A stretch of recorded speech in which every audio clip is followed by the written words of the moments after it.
Assalamualaikum warahmatullahi wabarakatuh. Saya dengan Istiqomah. Saya ingin mengirimkan tugas video yang ke-8 tentang menjawab pertanyaan tema tugas dan tanggung jawab motivator.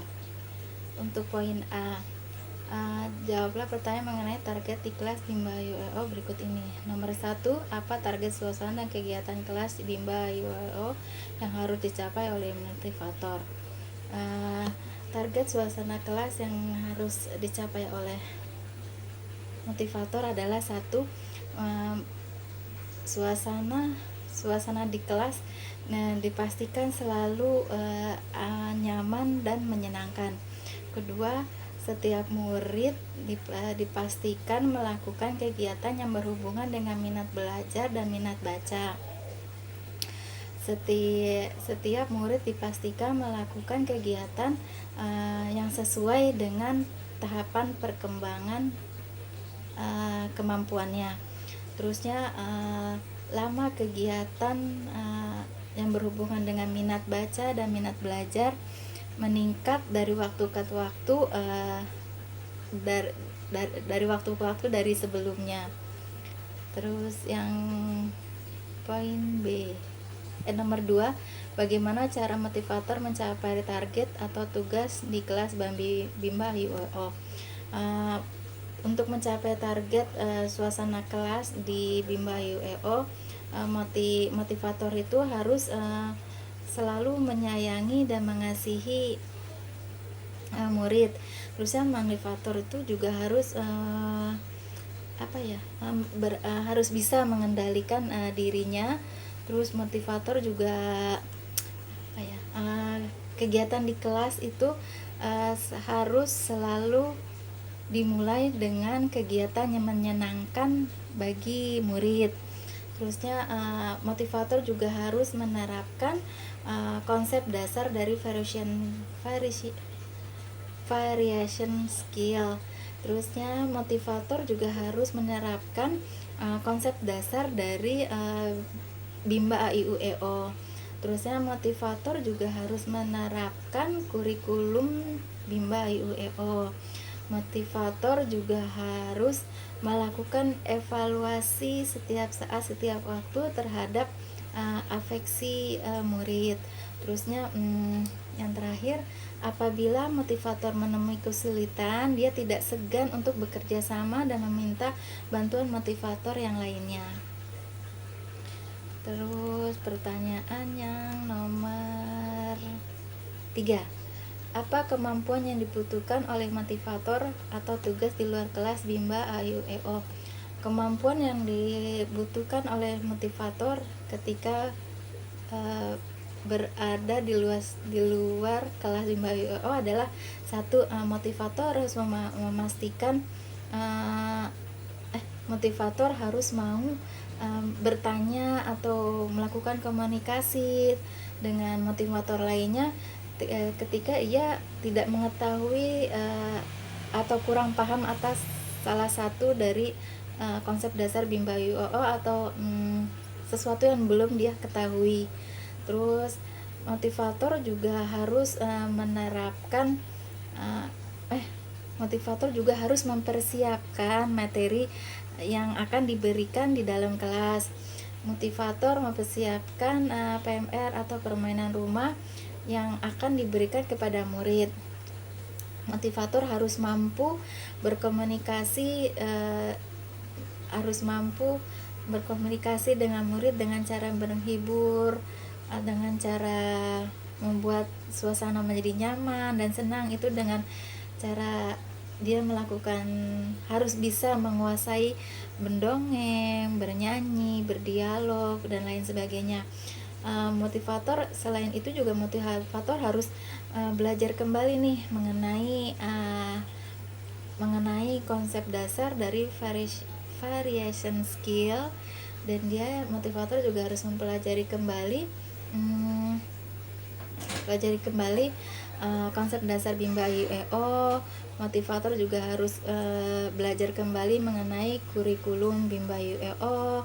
Dan ketika motivator juga menemukan kesulitan atau kekurangan, dia tidak segan untuk untuk melaporkannya kepada kepala unit tentang permasalahan atau kesulitan yang dia alami ketika berada di dalam kelas.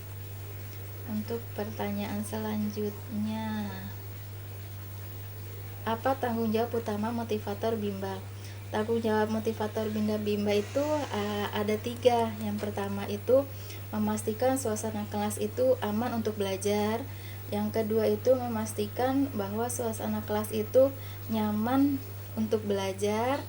Terus yang ketiga itu memastikan bahwa kegiatan bermain sambil belajar di dalam kelas itu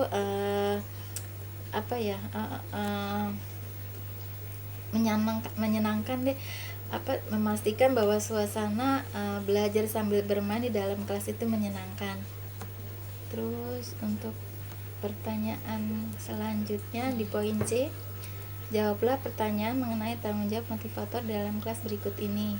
Apa yang harus dilakukan motivator untuk menjadikan suasana kelas aman? Yang harus diperhatikan untuk menjadikan suasana kelas itu aman adalah motivator harus memastikan bahwa alat-alat kelistrikan itu harus aman atau harus jauh dari jangkauan anak-anak, seperti saklar, terus seperti colokan listrik untuk menyalakan kipas angin itu harus jauh dari jangkauan anak. Terus posisi kipas angin juga aman untuk anak. Terusnya suasana kelas itu bersih, wangi. Terus suasana kelas juga suasana kelas itu juga aman dari serangga. Terus suasana kelas itu juga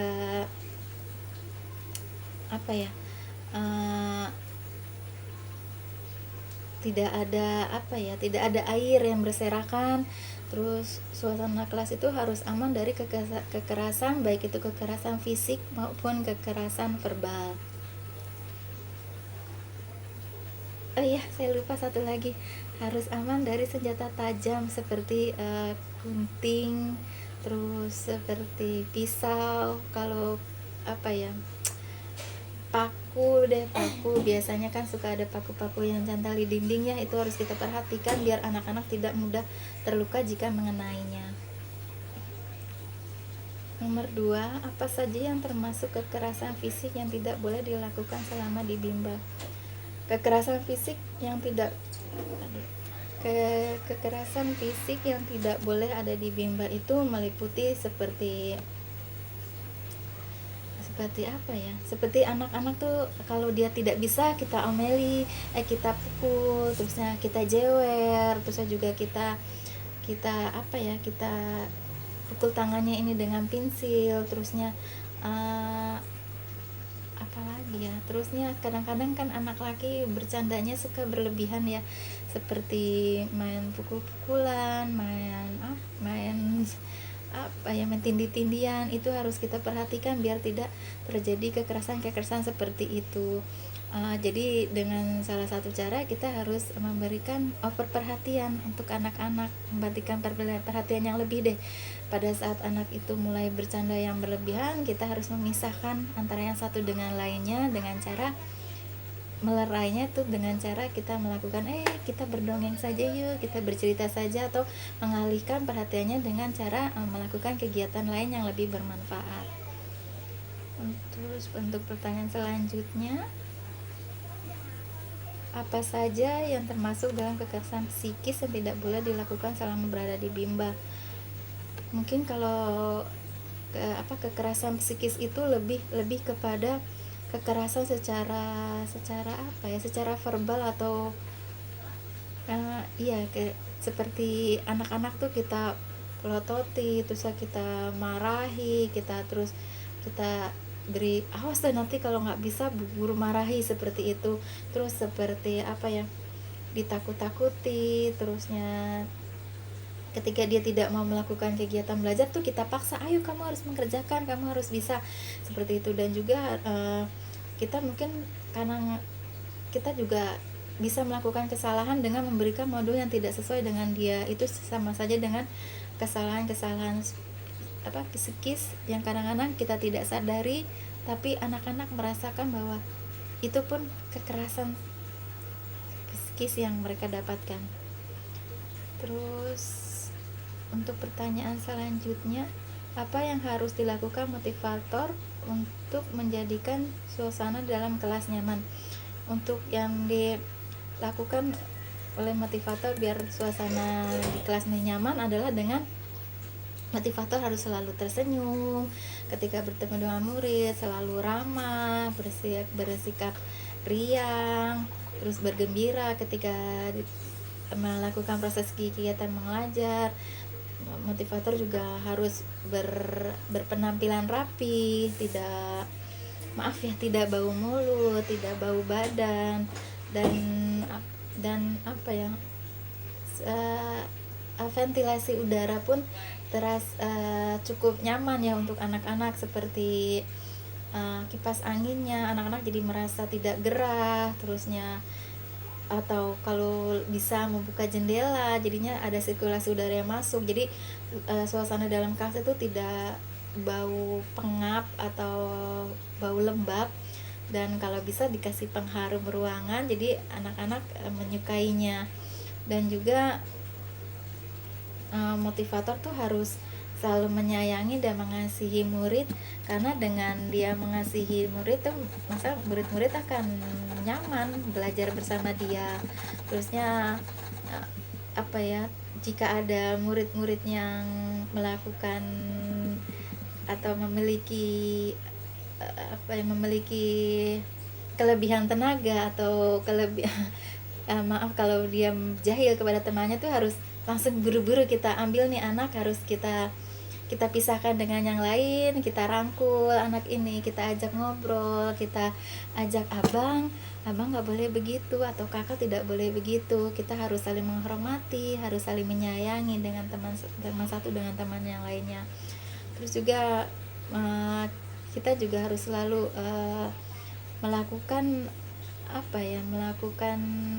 pendekatan emosional kepada anak-anak, seperti selalu menanyakan keadaannya, selalu berbicara, menanyakan apa kabarnya hari ini, apa yang dia rasakan hari ini. Terusnya sebisa mungkin anak-anak harus bisa bercerita apa saja yang dia rasakan, apa saja yang dia ingin lakukan. Itu harus kita siap untuk mendengarkannya, kita harus siap untuk mendengarkan apa saja deh curhatan anak-anak, karena dengan gitu anak-anak pun akan merasa nyaman ketika berada di dalam kelas.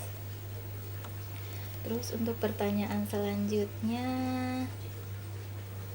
apa saja yang harus dilakukan motivator dalam mengasihi murid?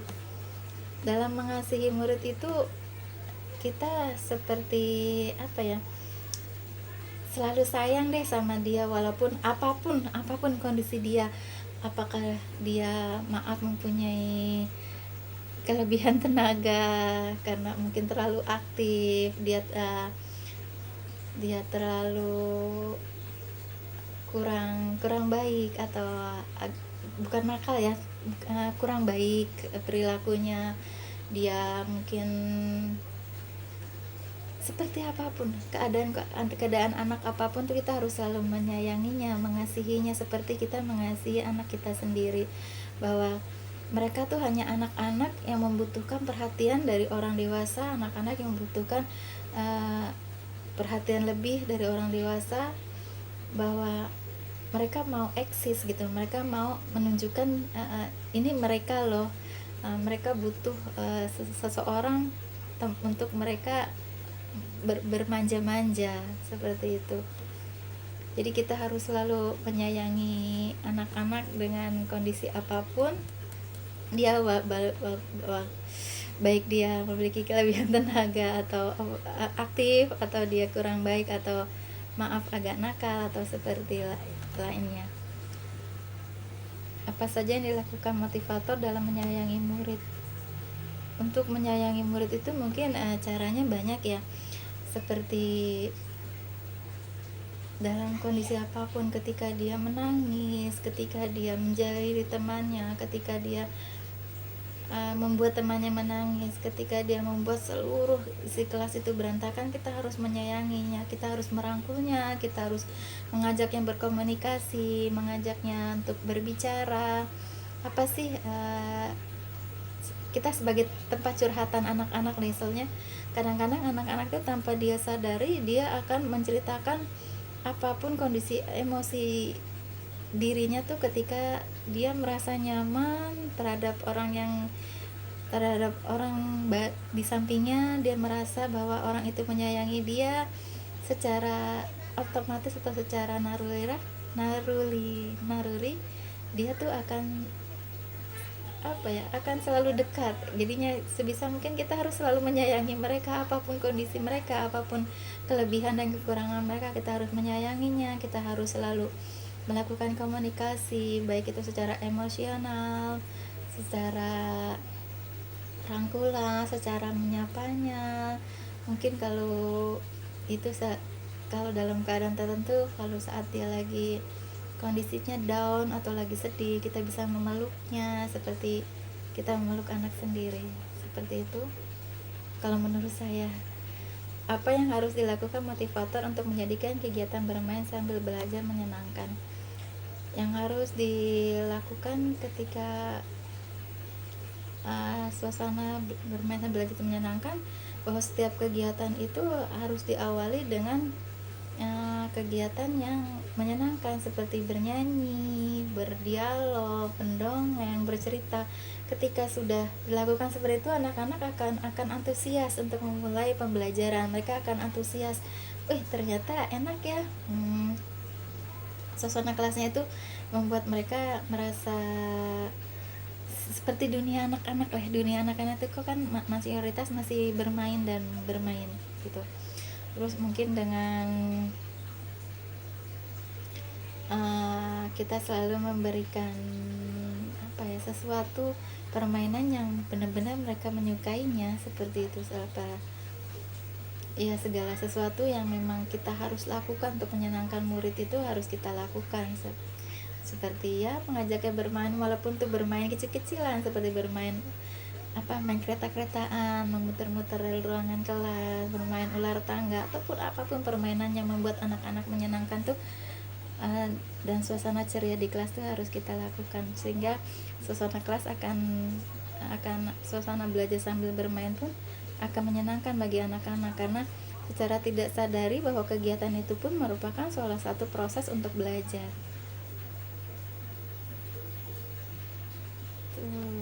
8. Apa yang harus dilakukan motivator untuk memastikan anak melakukan kegiatan yang berhubungan dengan minat belajar? Yang harus dilakukan motivator untuk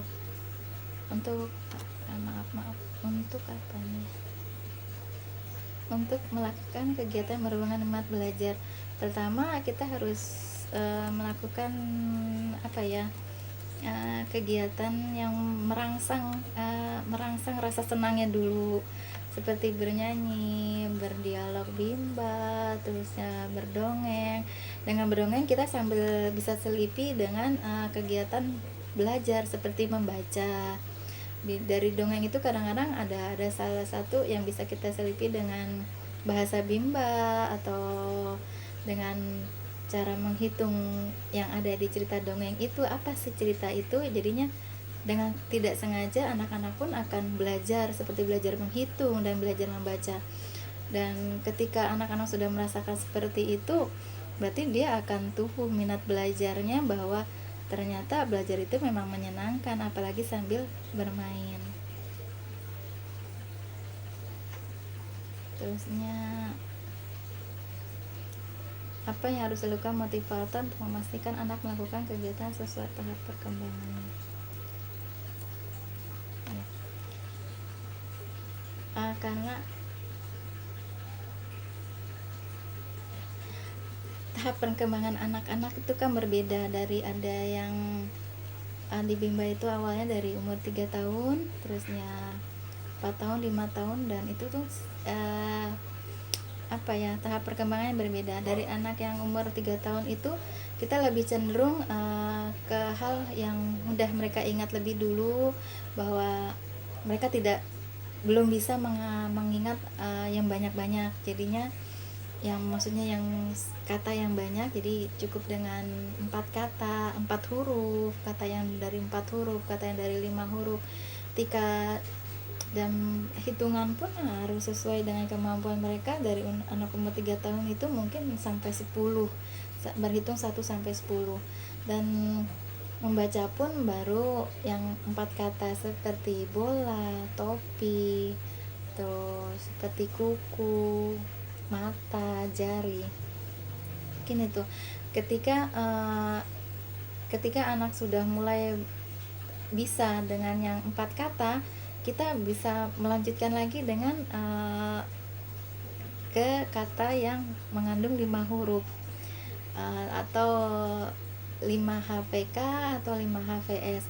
Dan ketika anak-anak sudah menguasai dari 4 HVK, 4 HVS, terusnya 5 HVK, 5 HVS, berarti perkembangan si anak itu sudah mulai naik. Yang tadinya dia hanya bisa membaca yang hanya 4 huruf, sekarang sudah baca yang 5 huruf. Terusnya ketika sudah menguasai itu dan pun dengan berhitungnya pun sudah mulai sampai 20, itu kan sudah sesuai dengan tahap perkembangan otaknya ya, bahwa anak-anak tuh sudah mulai menguasai. Terus ketika sudah mulai menguasai yang lebih banyak lagi, kita tingkatkan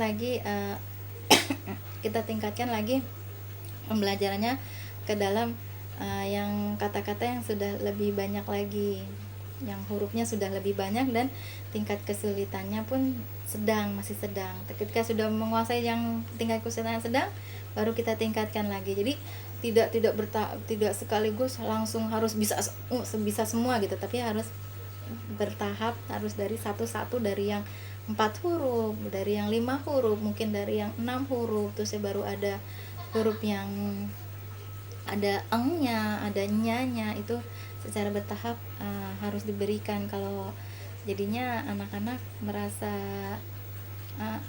merasa bahwa ini memang sesuai dengan tahap perkembangan mereka. Terusnya, apa saja kemampuan yang harus dimiliki oleh motivator? Kemampuan yang harus dimiliki oleh motivator adalah dia harus motivator itu harus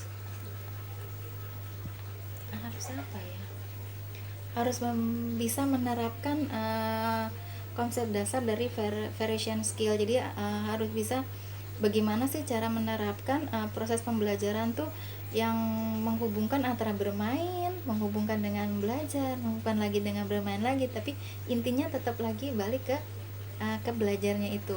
Terusnya juga bahwa motivator pun harus benar-benar memahami dan menerapkan konsep dasar dari Bimba UO, yaitu adalah dengan adanya metode Bimba itu, atau dengan adanya fun learning, dengan small step system, dan dengan individual system. Dengan proses belajar yang seperti itulah, maka motivator tuh harus memiliki kemampuan seperti itu. Jadi ketika dia sudah bisa menguasai konsep dasar itu, maka secara otomatis ketika dia memberikan proses belajar kepada anak-anak, itu sudah bisa dia lakukan, dan anak-anak pun mau menerima pembelajaran yang diterima oleh motivator.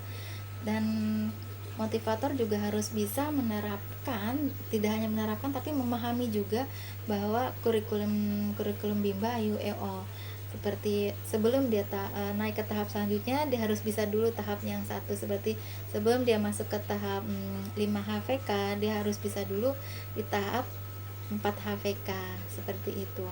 Terus motivator juga harus harus bisa memulai kegiatan sebelum belajar itu dengan suasana yang menyenangkan. Dan motivator juga harus tidak jumawa, dia harus terus belajar, dia harus terus mengasah kemampuannya. Dan ketika dia pun merasa kesulitan dalam melakukan kegiatan dalam kelas atau kurang menguasai, dia dengan senang hati untuk meminta pertolongan kepada motivator yang lain dan mendiskusikan apa sih solusinya ketika menemukan kejadian seperti ini, apa sih solusinya ketika menemukan anak-anak yang seperti ini. Biasanya kalau motivator-motivator lain yang sudah berpengalaman, dia akan memberikan solusi itu kepada yang belum mengetahuinya. Jadi antara motivator yang satu dengan motivator yang lain itu saling bertukar pikiran dan bertukar pengalaman. Terusnya ya. Demikian jawaban saya. Saya menyadari saya masih banyak kekurangan, saya menyadari masih banyak yang belum saya pahami. Oleh sebab itu saya mohon maaf. Saya ingin selalu belajar, saya ingin selalu mencari ilmu-ilmu yang baru agar saya lebih memahami lagi gimana sih caranya memberikan pembelajaran dan metode pelajaran yang baik dan benar untuk anak-anak tanpa harus membuat mereka merasa tertekan dan terbebani, yaitu dengan cara fun learning. Wabillahi taufiq wal hidayah. Wassalamualaikum warahmatullahi wabarakatuh.